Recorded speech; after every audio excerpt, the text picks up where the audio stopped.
ICC టీ20 world cup ముందుగా IPL చూసాం. భయంకరమైన హార్డ్ ఎయిటింగ్. ఐపీఎల్ హిస్టరీలోనే హైయెస్ట్ రన్స్ 287 పరుగులు. టీ20 హిస్టరీలోనే హైయెస్ట్ రన్ చేజ్ 262 పరుగులు. ఒక టీ20లో 2 ఇన్నింగ్స్ల మీద కలిపి హైయెస్ట్ సిక్స్లు 38. ఆశ్చర్యపోయాం. ఐపీఎల్ ముగిసింది. 1 వీక్లోనే ఐసీసీ టీ20 ఈవెంట్ వచ్చేసింది. ఇంతకంటే పెద్ద రచ్చ చూడబోతున్నాం అనుకున్నాం. బట్ సీన్ మారింది. ఈసారి బ్యాట్తో కాదు, రికార్డ్స్ అన్ని వికెట్లు గింగరాలు తిరిగే రికార్డ్స్ నమోదయ్యాయి. ఐపీఎల్లో సెంచరీ హీరోలు డక్అవుట్లుగా పరిమితం అవుతున్నారు. 50 కొట్టిన బ్యాటర్కి ఆస్కార్ అవార్డు ఇవ్వాల్సినంత ఫీలింగ్ అయితే వస్తుంది. 100 రన్స్ కొడితే చాలా మ్యాచ్ల మీద పట్టు బిగించుతున్నాయి టీమ్స్. గెలుస్తున్నారు కూడా. సో అయితే ఈ ఐసీసీ టీ20 వరల్డ్ కప్ చాలా ఆసక్తికరంగా సాగుతుంది. ఒక సగటు అభిమానికి ఇంతకంటే ఏం కావాలి? తక్కువ రన్స్నే కట్టడి చేసుకోవడం అనేది మ్యాచ్లో నిజమైన మజా ఇస్తుంది. అయితే అలాంటి మజాని ఇవ్వడానికి మరో 2 జట్లు అయితే సిద్ధమయ్యాయి. ఓవరాల్గా 20 టీమ్స్, 4 గ్రూపులు, ప్రతి గ్రూప్కి 5 టీమ్స్ చొప్పున. టాప్ 2 టీమ్స్ సూపర్ 8కి. ఈ వీడియో కంటెంట్ ప్రిపేర్ చేసే టైంకి 28 మ్యాచ్లు కంప్లీట్ అయ్యాయి. ప్రతి గ్రూప్ నుండి ఒక్కొక్క టీం సూపర్ 8కి అయితే క్వాలిఫై అయింది. మన టీం గ్రూప్ ఏ. దీనిలో 3 మ్యాచ్ల్లో 3 గెలిచిన మన టీమిండియా సూపర్ 8కి ఆల్రెడీ చేరుకుంది. సెకండ్ స్పాట్ కోసం పాకిస్తాన్, యూఎస్ఏ గట్టిగానే పోటీ పడుతున్నాయి. ఇది మొత్తం మ్యాటర్. గ్రూప్ స్టేజ్లో లాస్ట్ మ్యాచ్గా, ఐసీసీ టీ20 వరల్డ్ కప్లో 33వ మ్యాచ్గా central Broward regional park stadium అయిన ఫ్లోరిడా వేదికగా జూన్ 15న రాత్రి 8 గంటల నుండి ఇండియా మరియు కెనడాలు ఒక ఇంట్రెస్టింగ్ మ్యాచ్లో తలపడనున్నాయి. కెనడా 3కి 1 గెలిచింది. అఫీషియల్గా సూపర్ 8 రేస్లో ఉంది. అయితే ఈ స్టేడియం డీటెయిల్స్ ఏంటి, పిచ్ రిపోర్ట్ ఎలా ఉండబోతుంది, అలానే వెదర్ కండిషన్ ఎలా ఉంది, లైవ్ ఎక్కడ చూడొచ్చు, ప్లేయింగ్ లెవెన్లో ఏమైనా చేంజెస్ ఎక్స్పెక్ట్ చేయొచ్చా, అన్నిటిపై 1 by 1 ఒక లుక్ వేసేద్దాం.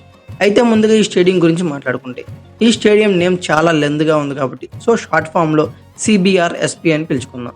అయితే అందరూ అనుకున్నట్లే ఈ స్టేడియం ఓన్లీ క్రికెట్ స్టేడియం మాత్రమే కాదు. దీన్ని 2007లో ఓపెన్ చేశారు. ఇక్కడ రగ్బీ, సాకర్, ఫుట్బాల్, అలానే క్రికెట్ కూడా ఆడతారు. అలానే కొన్ని కల్చరల్ ఈవెంట్స్, ఫెస్టివల్ యాక్టివిటీస్ కూడా జరుగుతూ ఉంటాయి. ఈ CBRSP స్టేడియంలో ఈ టీ20 వరల్డ్ కప్ సంబంధించి మొత్తం 4 మ్యాచ్లు అయితే జరగనున్నాయి. ఫస్ట్ మ్యాచ్గా Sri Lanka versus Nepal 3 days back జరగాల్సిన మ్యాచ్ వర్షం వల్ల ఇక్కడ రద్దయింది. సెకండ్ మ్యాచ్గా ఇండియా మరియు కెనడాలు తలబడనున్నాయి. స్టేడియం యొక్క ఆడియన్స్ కెపాసిటీ 20,000గా ఉంటుంది. ఒక యావరేజ్ కర్వ్ గ్రౌండ్ అని చెప్పుకోవచ్చు డైమెన్షన్స్ పరంగా. షార్టెస్ట్ బౌండరీస్ వచ్చేసరికి 66 నుంచి 72 మీటర్లు గాను, లాంగెస్ట్ బౌండరీస్ వచ్చేసరికి 73 నుంచి 78 మీటర్ల వరకు ఎక్స్పెక్ట్ చేయొచ్చు. పిచ్ అంతా గ్రాస్తో నిండిపోయి ఉంటుంది. అందరూ వెయిట్ చేసే పిచ్ రిపోర్ట్ గురించి మాట్లాడుకుంటే, ప్రజెంట్ పిచ్ రిపోర్ట్ అయితే ఖచ్చితంగా చెప్పలేం, ఎందుకంటే మొన్న మ్యాచ్ అయితే రద్దయింది. సో ఫాస్ట్ పిచ్ రిపోర్ట్ చూద్దాం. అంటే ముందుగా బ్యాటింగ్ చాలా అనుకూలంగా ఉంటుంది. మ్యాచ్ ప్రోగ్రెస్ అయ్యే కొద్దీ బౌలర్స్కి పండగగా ఉంటుంది, బ్యాట్స్మెన్కి డిఫికల్ట్గా ఉంటుంది ఫేస్ చేయడానికి బాల్. ఇక అలానే స్పిన్నర్స్కి హెల్ప్ అవుతుంది మ్యాచ్ లాస్ట్కి వచ్చేకి. ఒకటే మాట, టాస్ గెలిచి బ్యాటింగ్ ఎంచుకుంటే 80% టీం విజయం సాధించంటే. దీనికి రీజన్ స్టాట్స్లో మాట్లాడుకుందాం. తర్వాత ఈ స్టేడియం యొక్క స్టాట్స్ పరిశీలిస్తే, CBRSP స్టేడియం టోటల్గా 16 మ్యాచ్లకు ఆతిథ్యం ఇచ్చింది. ఇప్పటి వరకు 16 మ్యాచ్లు అయితే కంప్లీట్గా జరిగాయి. ఫస్ట్ మ్యాచ్ 2010లో జరిగింది. రీసెంట్గా అంటే లాస్ట్ మ్యాచ్ వాళ్ళకి ఆగస్టులో 2023లో జరిగింది. అంటే ఆల్మోస్ట్ 1 year కంప్లీట్ అయినట్టు అని చెప్పొచ్చు. అందుకే ఫాస్ట్ పిచ్ రిపోర్ట్ అని చెప్పా.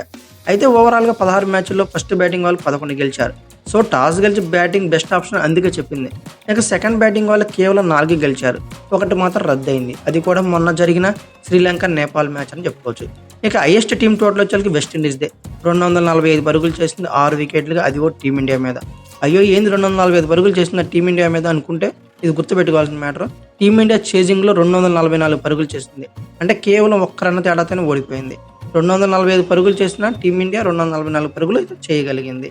ఇక అయితే లోయెస్ట్ స్కోర్ చూస్తే ఈ గ్రౌండ్లో 81 పరుగులకే న్యూజిలాండ్ ఆల్అవుట్ అయింది, అది కూడా శ్రీలంక మీద. ఇక తర్వాత వెదర్ రిపోర్ట్ గురించి మాట్లాడుకుంటే, మొన్న 11న జరగాల్సిన శ్రీలంక నేపాల్ మ్యాచ్ వర్షం వల్ల రద్దయింది. సో ఈ మ్యాచ్ కూడా టెన్షన్ ఉందా అంటే ఖచ్చితంగా ఉందని చెప్పాలి. ఈ మ్యాచ్ కూడా ప్రజెంట్ రిపోర్ట్స్ ప్రకారం 20 నుంచి 30% వరకు వర్షం పడే ఛాన్సెస్ అయితే ఉన్నాయి. ఒకవేళ ఎండ వస్తే ఆ టెంపరేచర్ వచ్చేకి, ఆ టైంలో వచ్చేకి 27 degrees సెంటీగ్రేడ్ వరకు ఎక్స్పెక్ట్ చేయొచ్చు. హ్యూమిడిటీ లెవెల్ ఆఫ్ 84%గా ఎక్స్పెక్ట్ చేయొచ్చు. ఇక లైవ్ గురించి మాట్లాడుకుంటే, యాజ్ యూజువల్గా టీవీ వ్యూవర్స్ వచ్చేకి స్టార్ స్పోర్ట్స్లో విత్ సబ్స్క్రిప్షన్తో కూడా వాచ్ చేయవచ్చు. ఇక OTT ప్లాట్ఫామ్స్ వచ్చేకి Disney+ హాట్స్టార్లో ఎంజాయ్ చేయవచ్చు. ఇక అందరూ వెయిట్ చేసి ప్లేయింగ్ 11 గురించి మాట్లాడుకుంటే, ఫస్ట్ మ్యాచ్లో ఐర్లాండ్ను ఓడించేసాం. ఆ దెబ్బకి ఐర్లాండ్ ఇంతవరకు అయితే విజయం చూడలేదు. ఇక సెకండ్ దాయాదుల పోరులో పాకిస్తాన్కి షాక్ ఇచ్చాం. యూఎస్ఏ షాక్ ఇచ్చింది అనుకుంటే మనం కూడా ఇచ్చేందుకు దిమ్మ తిరిగిపోయింది. ఇక తర్వాత టాప్ గేర్లో వెళ్తున్న యూఎస్కేకి మనమే చెక్ పెట్టాం. సో గ్రూప్ స్టేజ్లో 3 మ్యాచ్లకు గాను 3 గెలిచి హ్యాట్రిక్ విజయాలు సాధించిన టీమిండియా అభిమానులకు అయితే మాత్రం సాటిస్ఫాక్షన్ లేదని చెప్పుకోవాలి. ఎందుకంటే ఒక సెంచరీ కూడా లేదు, అలానే ఒక 5 వికెట్ హాల్ కూడా లేదు. సో అభిమానులకు అయితే అంత పసంద్ అయితే కనపడలేదు. ఇండియా రేంజ్కి తగ్గ బ్యాటింగ్ ఇంతవరకు అయితే కనపడలేదు. కోహ్లీ లై తప్పాడు, రోహిత్ సైడ్ అవుతున్నాడు, పంత్ పోరాడుతున్నాడు, దుబే నిలబడ్డాడు, సూర్యకుమార్ యాదవ్ కష్టపడుతున్నాడు. అయినా ఏదో లోటు, వారు వన్ సైడ్ అవడం లేదేంటా అని. ప్రత్యర్థి టీమ్స్ 120 రన్స్ లోపే టీమిండియా ముందు చేసి ఇచ్చినా సరే టీమిండియా కంఫర్టబుల్గా చేసి చేయలేకపోతుంది. ఏదో టైంలో టెన్షన్, గెలుస్తామా లేదా అనే టెన్షన్. ఇదైతే క్రికెట్ అభిమానులు అంతగా ఆసక్తిగా చూడని ఉంటాయని చెప్పాలి. అయితే నా ఒపీనియన్ ప్రకారం ప్లేయింగ్ లెవెన్లో చేంజెస్ అయితే ఎక్స్పెక్ట్ చేయడం లేదు. చేస్తే 1 చేంజ్, అది కూడా కుల్దీప్ యాదవ్ ఎవరి ప్లేస్లో అంటే ఏదో అక్షర్ పటేల్ ఆర్ శివన్ దుబే. దుబే టచ్లోకి వచ్చాడు, క్రూషియల్ టైంలో నిన్న మ్యాచ్లో ఆడి గెలిపించాడు యుఎస్ఏ మీద. ఇది ఐసీసీ ఈవెంట్, పిచ్చి ప్రయత్నాలు చేసి టీంకి లాస్ట్ స్టేజ్లోకి అయితే తీసుకెళ్తారని నా ఒపీనియన్. అయితే విరాట్ కోహ్లీ, రోహిత్ శర్మల నుండి ఎక్స్ప్లోజివ్ స్టార్ట్, బిగ్ స్టార్ట్ ఖచ్చితంగా కావాల్సిందే. బిఫోర్ సూపర్ 8కి వెళ్లే ముందైనా టీమిండియా వీళ్ళిద్దరు ఫామ్లోకి వస్తే మంచి డామినేటెడ్ ఇన్నింగ్స్ అయితే చూడాలన్నది కోరిక. అలాగే టీమిండియా సీనియర్ బ్యాటర్ చెప్పినట్టు, గవాస్కర్ చెప్పినట్లు కోహ్లీ కొంచెం ఓపిక పడితే చాలు అని చెప్పాడు. అదే నా ఒపీనియన్ కూడా. కోహ్లీ ఎంతటి బ్యాటర్ అనేది అందరికీ తెలిసిందే. కాసేపు కానీ క్రీజ్లో సెట్ అయితే భారీ స్కోర్గా మార్చడం పెద్ద విషయం అయితే కాదు. అలాగే రోహిత్ శర్మ కూడా, వీళ్ళిద్దరూ కలిసి పవర్ ప్లే దాకా ఆడితే చాలు ఈ ఈవెంట్లో టీమిండియా హైయెస్ట్ స్కోర్ ఇది ఉంటుందని చెప్పుకోవచ్చు. తర్వాత బ్యాటింగ్ యూనిట్లో రిషబ్ పంత్, సూర్యకుమార్ యాదవ్, అలాగే శివన్ దుబే మంచి క్రూషియల్ రోల్ ప్లే చేస్తున్నారు. బ్యాటింగ్ యూనిట్లో పంత్, సూర్యకుమార్ యాదవ్ మెయిన్లీ ఎవరో ఒకరు క్రీజ్లో సెట్ అవుతూ ఇండియాకి విజయాలు అయితే అందిస్తున్నారు. అయితే ఇది యాడెడ్ అడ్వాంటేజ్ అని చెప్పాలి. సో ఓవరాల్గా ఇదే లైనప్ ఉండొచ్చు. తర్వాత రవీంద్ర జడేజా, అక్షర్ పటేల్, హార్దిక్లతో స్ట్రాంగ్ లైనప్ అయితే ఉంది. ఓవరాల్గా ఇదే లైనప్తో బ్యాటింగ్ ఉండొచ్చు అని చెప్పి నా ఒపీనియన్. ఇక బౌలింగ్ యూనిట్లో పేస్ త్రయం హర్షదీప్ సింగ్, జస్మిత్ బుమ్రా, మొహమ్మద్ సిరాజ్ కొట్టేస్తున్నారు. Mainly previous match hero Harshdeep Singh చాలా రికార్డ్స్ కొల్లగొట్టాడు. ఇదే ఫామ్ని ఎక్కడ కూడా కంటిన్యూ చేసి సూపర్ 8లో అడుగు పెడితే చాలా బాగుంటుంది. ఇక అలానే Jasprit Bumrah every time wicket taker. Mohammed Siraj కొంచెం వెనకడుగులో ఉన్నాడు, కొంచెం ముందుకు వస్తే మాత్రం చాలా బాగుంటుంది.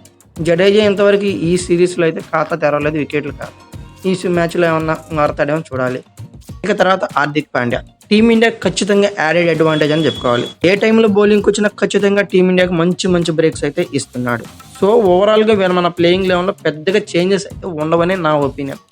ఓవరాల్గా మన ప్లేయింగ్ లెవెన్ పరిశీలిస్తే ముందుగా రోహిత్ శర్మ, విరాట్ కోహ్లీ, రిషబ్ పంత్, సూర్యకుమార్ యాదవ్, శివన్ దుబే, హార్దిక్ పాండ్యా, రవీంద్ర జడేజా, అక్షర్ పటేల్, హర్షదీప్ సింగ్, జస్మిత్ బుమ్రా, మొహమ్మద్ సిరాజ్ ఇలా ఉన్నారు. ఇది నా ఒపీనియన్ ప్రకారం టీమిండియా కెనడాతో ఆడబోయే ప్లేయింగ్ లెవెన్. మీ ఒపీనియన్ ప్రకారం ప్లేయింగ్ లెవెన్లో ఏమైనా చేంజెస్ ఉన్నాయా ఎక్స్పెక్ట్ చేస్తున్నారు? కామెంట్ బాక్స్లో పిన్ చేయండి.